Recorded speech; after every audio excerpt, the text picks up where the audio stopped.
Avec ces trophées de l'agriculture, nos agriculteurs sont mis à l'honneur et c'est très bien. C'est très bien parce que je pense qu'il n'y a pas beaucoup de professions dans notre pays qui subissent autant de crises. Crises liées au climat, sécheresse, inondations, gel, réchauffement climatique, crise due à l'inflation, crise de revenus parce qu'il y a un problème structurel de revenus aujourd'hui chez nos agriculteurs, et puis évolution aussi des modes de consommation de nos citoyens. Nous sommes à vos côtés. La région est aux côtés de vous, agriculteurs, sachez-le. Et nous faisons en sorte d'être à vos côtés sur tous vos sujets de fond, sur l'installation, sur l'aide à la structuration de vos filières, sur l'aide aux bâtiments.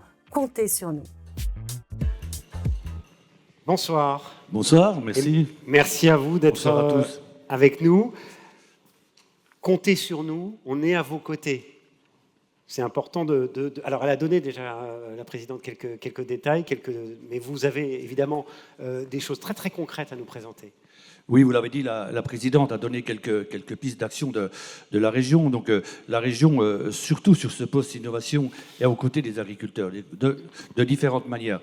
La première, c'est qu'on finance des audits qui sont faits soit par les chambres d'agriculture, soit par Cerfran, je vois les gens qui sont là, pour accompagner les agriculteurs dans le changement, sur la performance économique, sur le bas carbone, sur d'autres acteurs. Comme ça, il faut absolument qu'on ait une réflexion globale sur l'avenir de l'agriculture. D'autres aides aussi à l'investissement pour les agriculteurs, mais pas uniquement, aussi pour les industries agroalimentaires, parce que quand on parle d'innovation, il y a les agriculteurs, mais il y a aussi les industries agroalimentaires qui doivent aussi évoluer en fonction des besoins des citoyens et des besoins des acheteurs. Ouais. 75% de produits locaux et bio dans les lycées, puisque vous avez la gestion des lycées, à l'horizon 2028. Ça aussi, ça aide les agriculteurs et c'est important de le faire. Alors là, c'est un véritable défi. On a voulu, nous, mettre la barre plus haute que la loi Egalim. La loi Egalim nous dit aujourd'hui 50% de produits de qualité et bio dans les lycées. Alors, on a un véritable défi parce qu'on part de loin. J'étais encore en réunion lundi sur ce dossier-là. On est aujourd'hui autour de 30%. Donc on a un vrai défi à jouer avec le monde agricole. Je crois que surtout qu'on est une région aujourd'hui qui a beaucoup d'actions. Et je vois aussi on a aussi des coopératives autres qui investissent sur de nouveaux produits. Moi j'ai eu l'autre jour une coopérative qui est venue me voir pour faire de la pomme sur la Saône-et-Loire, des choses comme ça. Donc il faut qu'on soit l'acteur, mais on a un vrai défi parce que le défi il est aussi financier. C'est que vous savez très bien que faire les alimentations dans les lycées, on est toujours sur un coût produit très bas. Oui. Donc, il faut qu'on joue là-dessus. Et expliquer une chose aussi aux parents des étudiants, c'est que, comme à tout le monde, c'est que l'alimentation a un coût à un moment donné. On ne pourra pas aller vers ces 75% si on ne peut pas comprendre à un moment donné qu'il faut aussi rémunérer les agriculteurs pour y arriver. Allez, on vous laisse nous dévoiler ce premier trophée, c'est le trophée de l'agriculture. Alors, je voudrais quand même, je vais vous couper la parole. Non, je vous en prie, vous êtes chez la parole. Parce que je suis arrivé un peu en retard, il y en a peut-être qui l'ont vu, j'étais en assemblée plénière aujourd'hui, l'assemblée plénière du Conseil régional, c'est toujours un peu bouillant, et on a passé 2 rapports aujourd'hui. Je voulais le dire quand même, c'était un rapport aussi sur l'innovation, c'est de dire à un moment donné, c'est faire de l'engraissement dans cette région Bourgogne-Franche-Comté. Je crois qu'on a des belles races, on a des belles choses. Donc, convention pour aider l'engraissement dans cette région. Convention aussi pour aider les agriculteurs pour des petits équipements. Et je suis un peu fier quand même, et je le dis ce soir, parce que ces 2 rapports ont été votés à l'unanimité du Conseil régional. Alors, ce n'est pas souvent qu'au niveau du Conseil régional, on a l'unanimité, mais pour l'agriculture, j'ai pu faire l'unanimité du Conseil régional. Voilà, je voulais le dire ce soir. Allez, je vous laisse dévoiler donc ce premier trophée, c'est le trophée de l'agriculture numérique et connectée. Alors, le trophée de l'agriculture numérique et connectée, le lauréat est Mylène Fournier, chef d'exploitation de Cadabra Gelée Royale. Bravo, Mylène Fournier.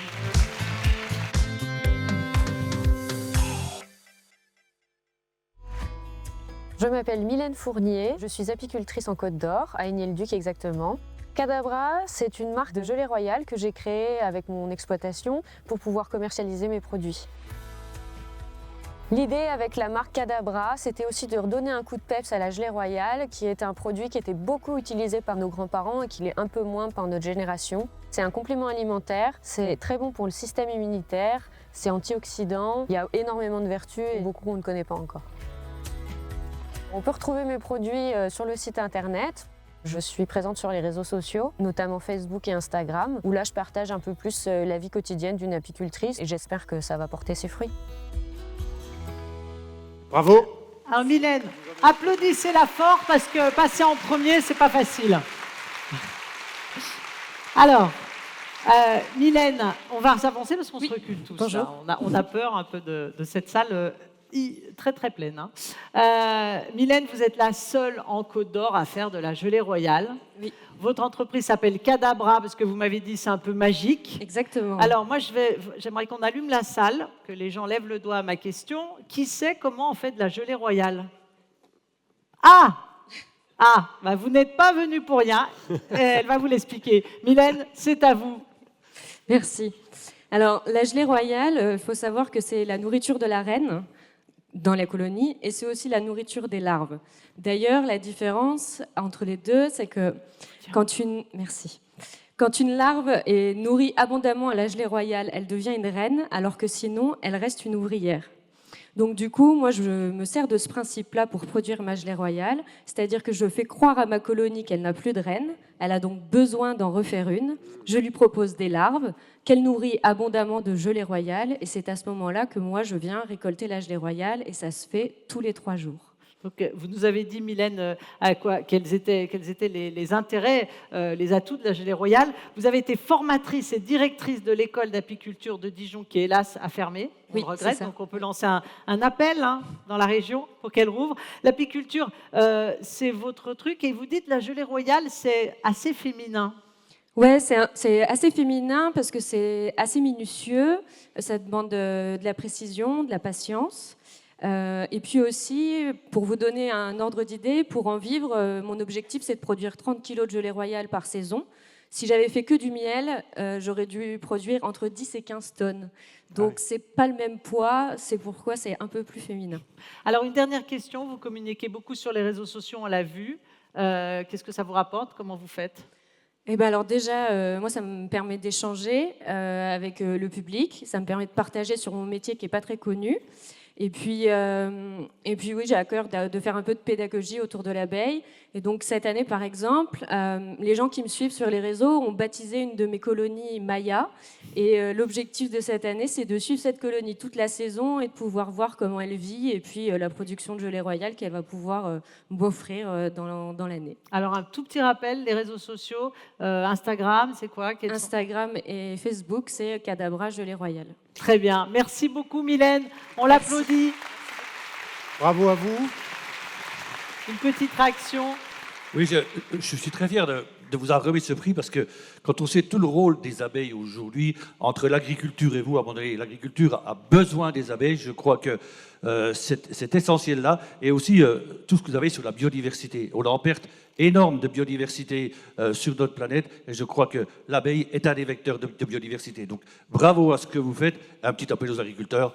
On sauve les abeilles. Merci. Merci Bravo, beaucoup. Mylène. Bravo. On vous laisse aller à la photo.